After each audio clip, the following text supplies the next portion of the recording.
So there are heart muscle problems. There is often artery disease problems like a heart attack that can lead to heart muscle problems.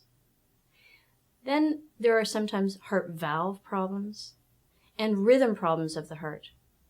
Any one of those can lead to heart failure. My name is Norma Cronland. I had open heart surgery on September 20th. I have golfed 3 9-holes already, and I'm starting my 18th pretty soon. I had my first heart attack back in 1973. Well, then I had bypass surgery in 1999. And so I've been around for quite a while, even though I've had heart function problems. And I'm able to do everything that I always did do, except that I'm a little slower, but that comes with age anyway. It's not going to get us, huh? It's going to be around a long time. When I was diagnosed with idiopathic cardiomyopathy when I was 27, and so I've been living with heart failure now for 8 years, and that was before I started my PhD. So I was determined to not let it stop me, to continue my life plan. I'm David Brooks. I have ventricular tachycardia. I guess I had my first attack about 5 or 6 years ago. I'm on my second defibrillator. The first one gave me an electric storm, and so I'm on my second one now. I go to the cardio rehab gym, and I ski every Wednesday, and I sail, and still pretty active. Heart failure means that the pump is not able to meet the needs of your body. There's a number of different ways that the heart can fail. Heart failure is a chronic condition in which the pumping action of the heart becomes less and less powerful. Your heart muscle becomes weak and is unable to contract or relax enough to meet your body's need for blood and oxygen. The weakness occurs in the lower chambers of the heart, also called the ventricles. To compensate for this weakness, the heart usually builds up its muscle mass and produces certain hormones to assist. The enlarged heart initially does pump more blood. Eventually, the compensation made by the heart leads to deterioration or more damage of the heart muscle and less efficient pumping. The result is an enlarged heart that does not provide adequate blood and oxygen to the body. Another way that the heart doesn't work properly is if it can't relax. And when the heart cannot relax, the pressure builds up, and that can lead to symptoms of breathlessness, as well as all of the other symptoms of congestive heart failure that we're going to talk about today. I was finding I was getting more short of breath all the time, and at the point where I could not climb any of the hills. I went into denial and thought, I am really out of shape. But it continued, and it got so bad that I couldn't walk from the car into the grocery store without stopping. When I had my first heart attack, I was in Switzerland, and I led a very healthy life. I just didn't believe. I was running, and I collapsed, and I borrowed someone's cell phone and said to my wife, come pick me up. And she did, and then I said, we better go to the hospital. The symptoms of heart failure are what we're trying to help you with. And initially, if you come into hospital, we're very focused on improving your breathing and allowing you to breathe more easily. That's often related to high blood pressure at the time that you come in, or fluid overload. And so many times what we do to help you is to give you a diuretic or medications to help relieve that congestion. There are 2 main types of medications used in heart failure. The first type contain medications which can help the heart work better as a pump. You may hear names such as beta blockers, ACE inhibitors, ARBs, spironolactone, and others, which all belong to this group. The second type are medications that can help you feel better by treating symptoms such as shortness of breath or difficulty breathing. The most common drug in this group is a diuretic or water pill called furosemide. For a full list and description of the most common drugs, have a look at your booklet, Living Well with Heart Failure. You should be aware that some of the medications you will be prescribed can take time to get used to. Because of this, sometimes your doctor will start you on a very small dose of a drug, and see how you do with that. If you do well, then the dose can be slowly increased until we finally reach the best dose for you. One reason for this careful dosing is that many of the medication used for heart failure can also affect your blood pressure, which could cause you to feel dizzy or lightheaded more easily. This is not unusual, and most commonly happens when you change position too quickly, such as getting out of bed or out of the chair too fast.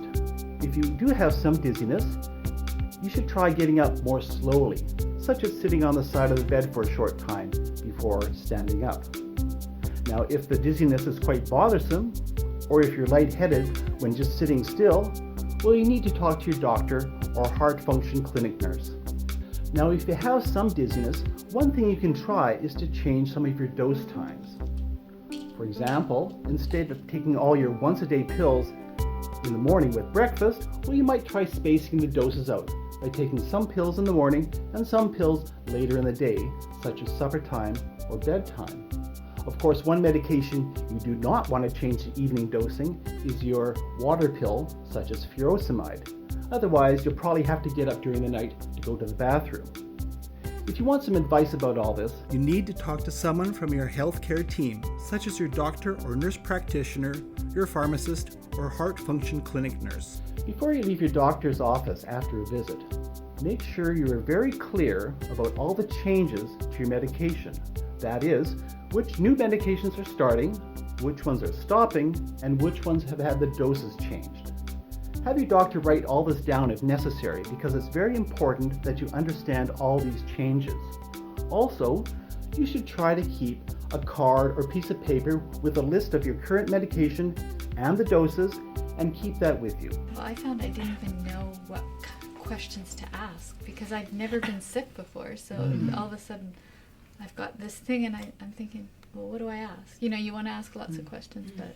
And you have to ask the questions. I'm not very good at asking the questions. I take my wife along. She asks the questions. Yeah, my husband absolutely. And we were at the pacemaker clinic, and they started to... They tend to, I'm not being critical, they tend to talk over your head a little bit. You're sort of looking... They're talking to one another, you mean? That's right. Yes. And you don't know what to say. And I sort of lie there. And then, because my wife's very blunt, they then looked at her. Do you have a question? She said, yes. And it was a terrific help to ask the questions, which so often you hold back from. And you just have to keep asking and asking and asking and asking. No, I don't understand it. What does that mean? Treatment is focused on helping you live a longer and healthier life, and a key part of this is taking your medications as prescribed, a very important part of your overall health plan. Medications are very important in terms of long-term benefit, long-term relief of those symptoms to allow you to do the things that you enjoy doing. Self-management is very simple. There are several things that you can do that will reduce the chance of you coming back into hospital, improve your symptoms, and allow you to do the fun things that you enjoy doing. So self-management really just means that you're aware of some of the triggers that lead to heart failure. It's one of the foundation of management. Thinking back, I was getting warning signs, and I didn't know what they were because I used to walk 9 kilometers every day, and when I was walking I'd get tightness in my chest and pain, and I just thought I was overweight. Just really listen to your body and take the time to listen, right? Because we're so busy all the time. I know I was working like 2, 3 different projects going at the same time, and then just all of a sudden you feel short of breath, and I mean, for me it was fairly sudden. So it was like slam. There's the wall. Let's hit it. But now that I've kind of gone beyond the initial shock of what this all means, knowing now that there is hope, but also that I can listen to my body. Once I started letting go of a lot of things and cutting back, and then getting on the exercise program, diet, and paying attention to what your body tells you, it isn't long before you see the real benefits. We're very fortunate on Vancouver Island to have professionals working in a clinic environment that specialize in improving your heart function. And we're very fortunate to have a team of professionals, nurses, physicians in Victoria, in Nanaimo, and in Campbell River. And we collaborate. We improve your heart function by ensuring that we're giving you all the information that you need to know when to ask for help and to avoid some of the things that cause heart failure. We're about to start a session on a patient who is in Port McNeill, which is about 200 miles away from us. Sometimes these patients do have problems getting down because of the distance as well as adverse weather conditions, so this does make it a lot more convenient for them, saves them the hassle of traveling down such long distances and allows us to interact with them, assess their clinical condition, as well as listen to their heart sounds in a private, confidential way. We use the system where there's a camera as well as these stethoscopes which are connected via Bluetooth. It's all over a secure network, allowing us to assess their heart sounds, their breathing sounds, as well as their vital signs, and give them information as well as counseling. What she will do is she'll just apply the stethoscope to your chest like we normally do when we examine you, and then by just applying it to your chest, I can listen on my side over here, and increasing my volume on this side, I can hear exactly what the nurse can hear on that side. There are therapies such as a defibrillator that will be discussed later, or special pacemakers that are used in congestive heart failure. Those special devices are used after you've been on medications for enough time that we can see whether your heart has benefited from those medications alone. And if your heart function hasn't improved, there may be a need to consider a defibrillator or a special pacemaker. There are 3 types of devices. We've talked about a pacemaker, and that's for slow pulses. There's an ICD for slow and fast chaotic pulses. And finally there's a technology that's come out for people with hearts that are not regular or synchronized, and it's called CRT, cardio resynchronization therapy. Let me explain. This is your heart. Prime, pump, prime, pump. Sometimes when the heart's been damaged, it doesn't do prime pump, it does pump prime. Or it might go left side, right side, left side, right side. And people with weak hearts don't need to lose synchronicity. They need to have the heart pump in its regular fashion. And so we can add a 3rd wire to these 2 wires, which brings around prime pump synchronicity. And guess what? The heart can strengthen. We decided to go on a cruise, and we naturally were concerned, is this going to work out? And we were told to consult with the catering staff and tell them what your diet needs are. And I found that I was really at a great advantage in every way, because first of all, you had to be checked getting on and off the ship. Well, because I had a pacemaker, I was put aside and they treated me royally. And then when I'd go into the dining room, the head chef would come rushing right over. Oh, we've got your menu planned today, and I would get my food first. So And yours was probably better, right? so I felt That really extra spoiled. But it's amazing, because wherever you go, as long as you let people know what your problems are, they can help you an awful lot. And I find the only thing is eating out, that there's quite a bit of sodium in food, and you've got to try and avoid that. Family physician is going to be very important, working with the heart function clinic to improve your symptoms of congestive heart failure. But there's other tools now available. The telehome monitoring tool is something that is used at your home to help you understand the importance of the daily weight and how that can help you self-manage. They don't have to come into a clinic to get further education. For the families, it's a real security blanket. Also, it's a real time saver. Now they can just spend time with their loved ones, and they don't have to be bringing them back. I was 49 years old when I had my first heart attack, and it was in Burnaby, actually, and we lived in Coquitlam at the time. And I thought I had the flu. The machine's been a blessing because they wouldn't have to go out, and those who are taking care of them know exactly what's happening. It's connected with a home and community care nurse, so that if your blood pressure or your weight is out of range, we think that you might need a little help, the home and community nurse will be alerted. I've just found out, well, through the machine, of course, that I gain overnight. Like I can put 4 pounds on in one night, and I didn't understand how come. So you have zones. They have zones you're in. You're in the green zone, the blue zone, green zone, yellow zone, and red zone. If you get to red zone, you're on your way to hospital. Yellow, you can have a few things in there.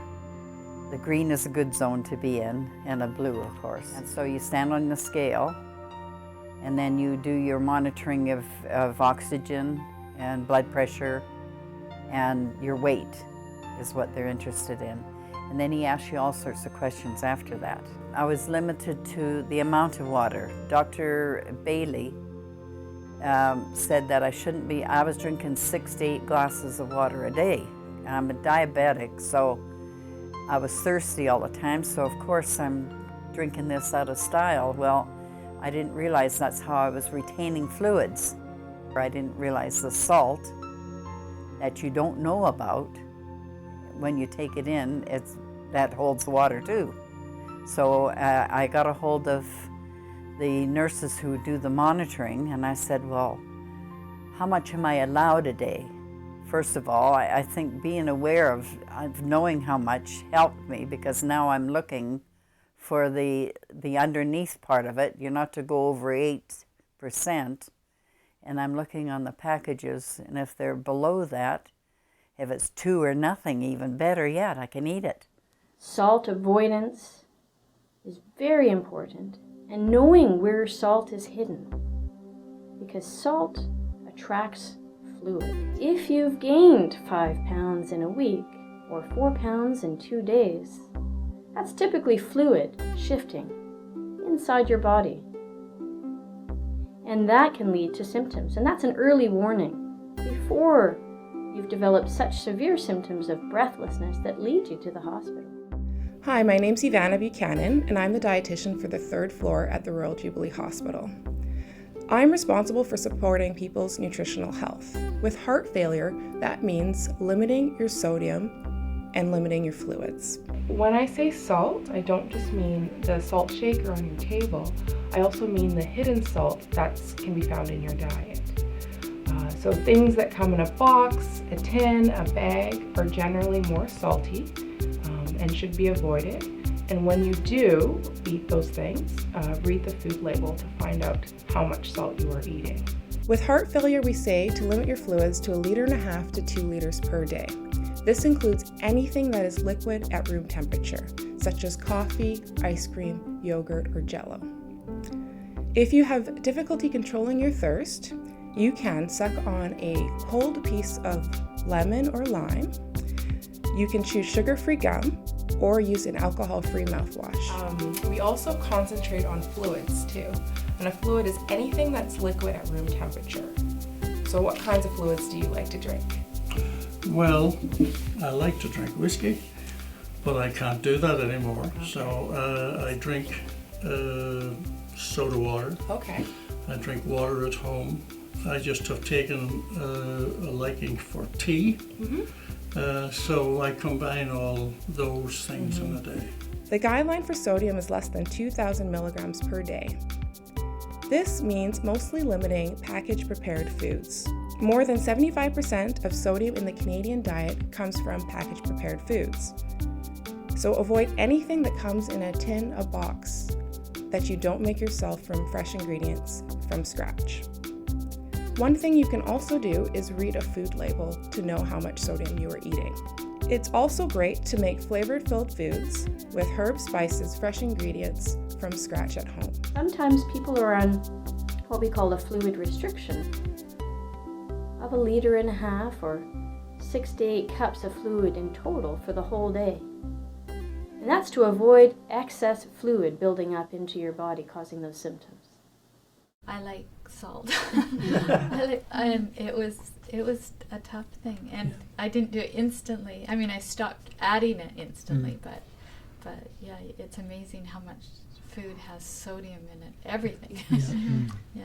And fluid intake too. And fluid. I had to watch that. And there used to be a large measuring cup, and every time I had a glass would go into the measuring cup. I went on about a 6-month program to get back on my feet, and I did minor exercises. Eventually was able to walk up and down stairs without any problems and things of that nature. The important thing, of course, was diet, and I had a wife who was quite happy to monitor my diet, and that is important because it's so easy to have the wrong thing. So years ago, if you were diagnosed with heart failure, your doctor would have told you to lay in bed. And now we know that that is the worst advice for someone with heart failure. When your pump isn't working effectively, the blood isn't getting to your muscles. And as a result, the muscles do less and less. And that sets up a cycle where your heart and your body are both getting worse over time. So once the fluid overload, that congestion, has been dealt with, it's very important to get moving. And get moving in a very moderate way. We're not asking people to do high intensity activity.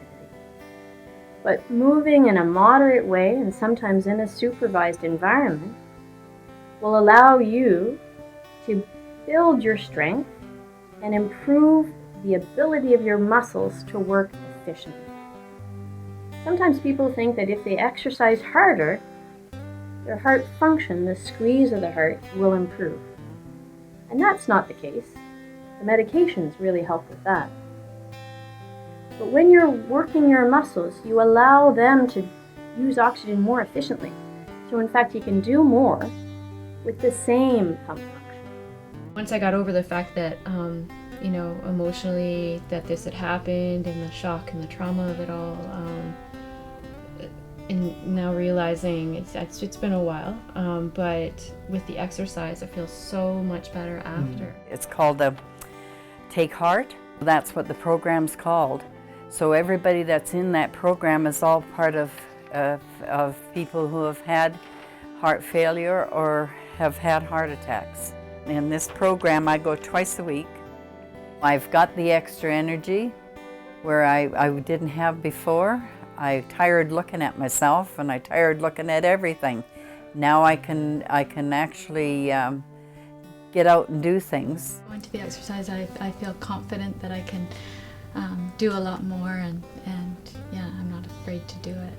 And you know when to pull back and to slow it down. And it lowers the anxiety level. I felt a lot of anxiety. I didn't know, as you said. Oh, yes.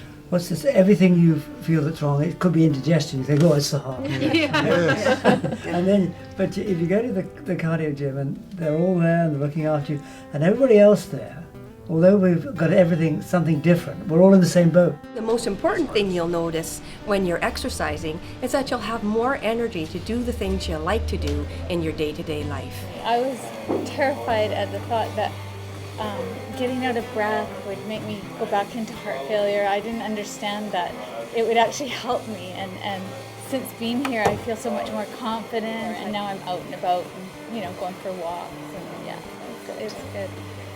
You'll feel less tired, you'll sleep better, more energy, And your confidence will improve by leaps and bounds. You'll feel that you can do more and you're more comfortable with it. And you get the camaraderie, you get a sense of understanding, you get the exercise. Yes. You understand the level that you can go to and how much you can do and how much more you can do than you think you could do. Yeah, Yes. I agree with that.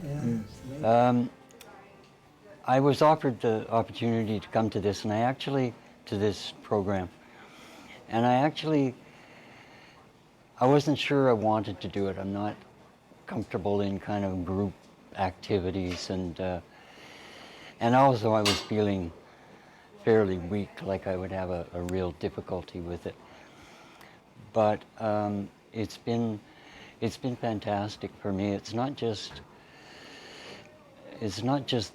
the strength training, but it helps to rebuild your confidence, so that you feel that, you know, it's not doom and gloom ahead, that you can regain the life you had before. Managing stress has a very important part to play with respect to improving your quality of life, as well as improving the effects on your heart function over time. When we get a new diagnosis of a health problem, like congestive heart failure, there's a process we go through as we adjust. There's the inevitable crisis when you first learn that you have this problem. And then there's a period often for many of us of uncertainty and sometimes anxiety and fear as one struggles to learn what is this, number one, and what does this mean for me? What am I going to have to do? How is it going to impact my life? And until one can to arrive at the point where you feel confident that you're able to understand the disease, manage the symptoms, follow the treatment, feel confident that you know when you need to call for help and that you feel fairly settled in your life, there's often some ups and downs emotionally that people experience. And so it is a time of adjustment, really, is what we call that. And so that's a time often where people would appreciate more support and the opportunities to talk with friends, family, helping professionals as they work through the meaning of this disease in their life. Initially, I think I was really, really frightened. I was amazingly upset that this had happened and thought this is going to be the end of our life. It's just more than I can accommodate. But with the support of the people in the hospital, in the Jubilee, and the support of people at the gym, I realized, no, this is, and Mike's strength, Mike's strength was amazing. I realized that the two of us together were going to be absolutely fine. We have our heart function clinic that has a team approach, and between the nurses and myself as a social worker and our psychiatrist, Dr. Blaschko, we try to provide a continuum of care for the emotional, psychological needs that people have during this time, and as well their family members, because of course this doesn't just affect the individual, it's the families who are also impacted. You can't do it alone. And as much as we're all stubborn and we want to, right? But really reaching out and finding a support network that is there to help. So that's my first thing, right? Other than figuring out, well, does this whole heart failure thing mean? I have a massive support group with all of the women that, and my husband is just a gem. Yes. I'm going to keep him. Well. Yes. Yes, I'm off to the Henderson workout after this session. That's why I'm. Oh, great! I'll be there this afternoon. For many people have said this is an opportunity for them. This is the time when they've sort of hit the wall and say, okay, I need to learn some new tools to manage through this situation that will actually take me forward with many other situations in my life. When you've been diagnosed with heart failure, many people have questions about survival. How long am I going to live? How is this going to affect me? And our job is to help you improve your symptoms and potentially improve your survival. But it's a good time to think, how do I get my affairs in order? Our job is to help improve your symptoms and sometimes help guide you through that process as well.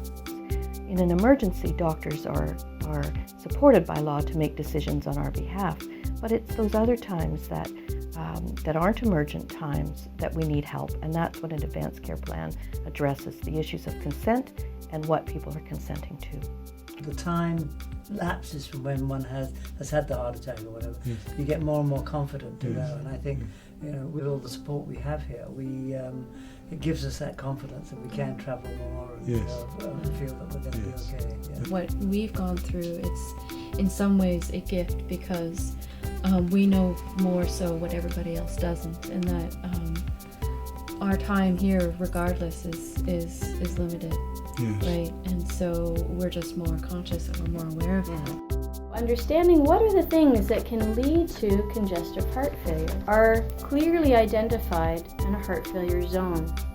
And we've worked with the provincial government to create some of these resources that will help you understand when to ask for help or when things are just fine.